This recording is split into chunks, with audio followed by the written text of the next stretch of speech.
So again, reminders, balance, effort, and relaxation. Remember the exercise from the last stage, from the previous day, between this idea of with the breath in, just there is a balance, there's an intensity, there is a knob for increasing your attention to waking up, as we were just discussing. There's one for relaxation, because you could also like over intense too much, like when you try to concentrate and that's too much. So you need to find the sweet spot. This is something practical.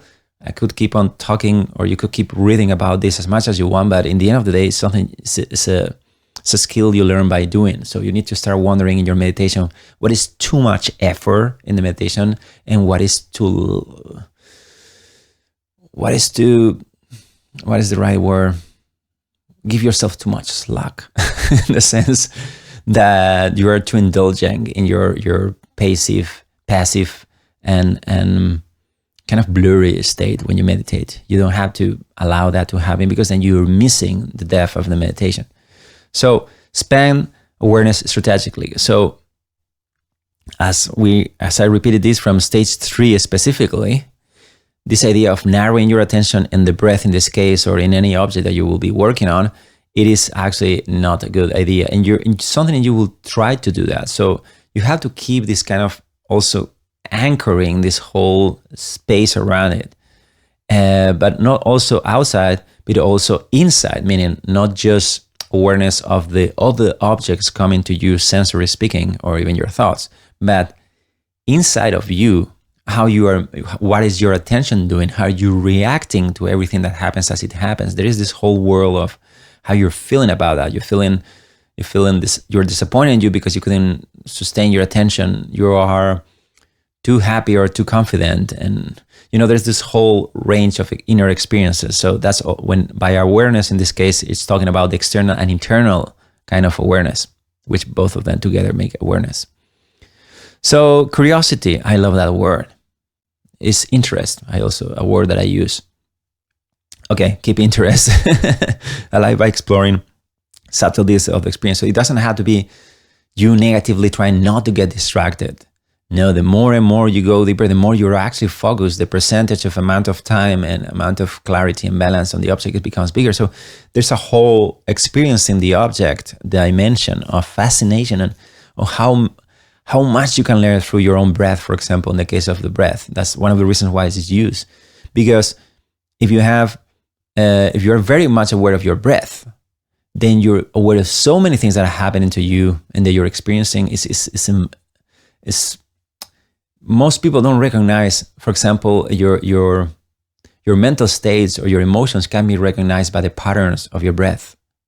So there's a huge, important feedback just by focusing on the breath. So it's very useful. That's not the intention in here, to do this kind of like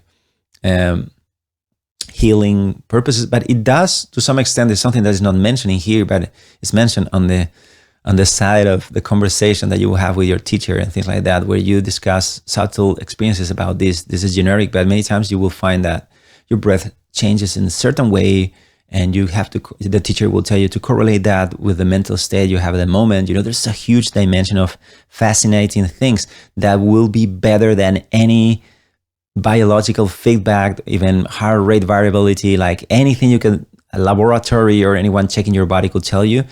Your breath is telling you way more accurately, in a way more real time, what is happening with you. So it's an incredible tool, actually. That's one of the reasons why it is strongly suggested to go with the breath. Can tell you a lot more than you imagine. So recognize and prevent subtle excitation. Even when your attention is stable in the center, there is in the back of your experience, there's certain things that kind of still pulling on you, like some thoughts that come in the background, some sort of distractions. That is still a huge problem in stage 5. How do you know you're in stage 5 compared to 5th or 6th? Well, your attention, you have a stable attention without gross distraction or strong dullness. So that means that you're making it with the analogy of your visual field, as we did before.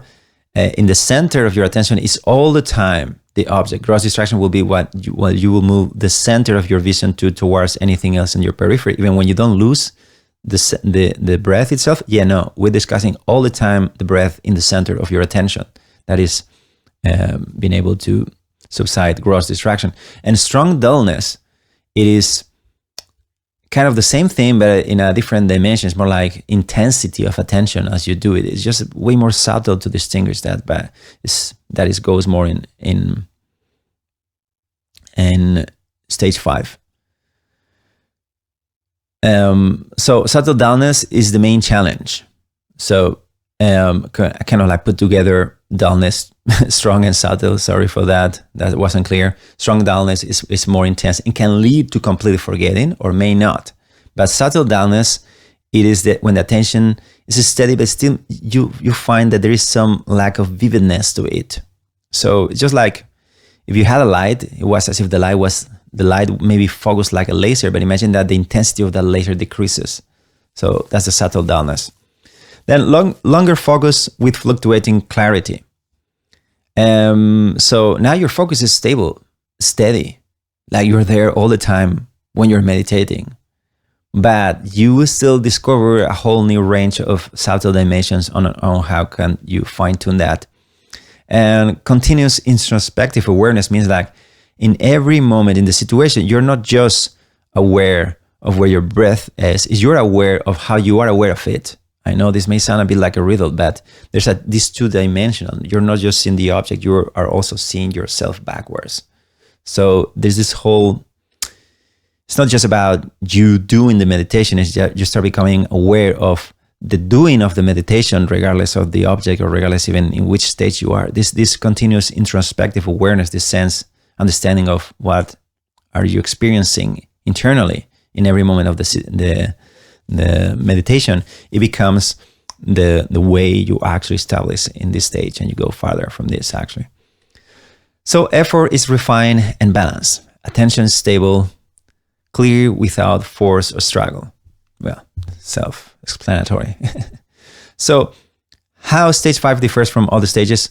Well, let's compare it with 4. In 4, you were still struggling with gross distraction and strong dullness. So that was the main thing. In 5, you may still have some of that, like, let's be realistic, some of that may be still there, but most of the time, that's not a problem. You can notice strong dullness is about to appear. So you notice before, let's say, the intensity of your observation is dims so much that you will be about to lose the object. Let's say you notice that way before that. So that's stage 5. You didn't really move out of the center of the object. In stage 6, subtle dullness is not an issue. That's the main aspect. So I'm gonna talk about stage 6 very soon. So mastering stage 5, how you do it? Well, if you have mastered stage 5, how do you know if you have actually mastered the stage? Because your attention is not only stable, but it's vivid, intensively vivid all the time. So it's not just that it's stable, it's that it's so much alive that you start discovering dimensions into your aliveness that create a profound sense of satisfaction just by being alive. So this is already it's a great accomplishment.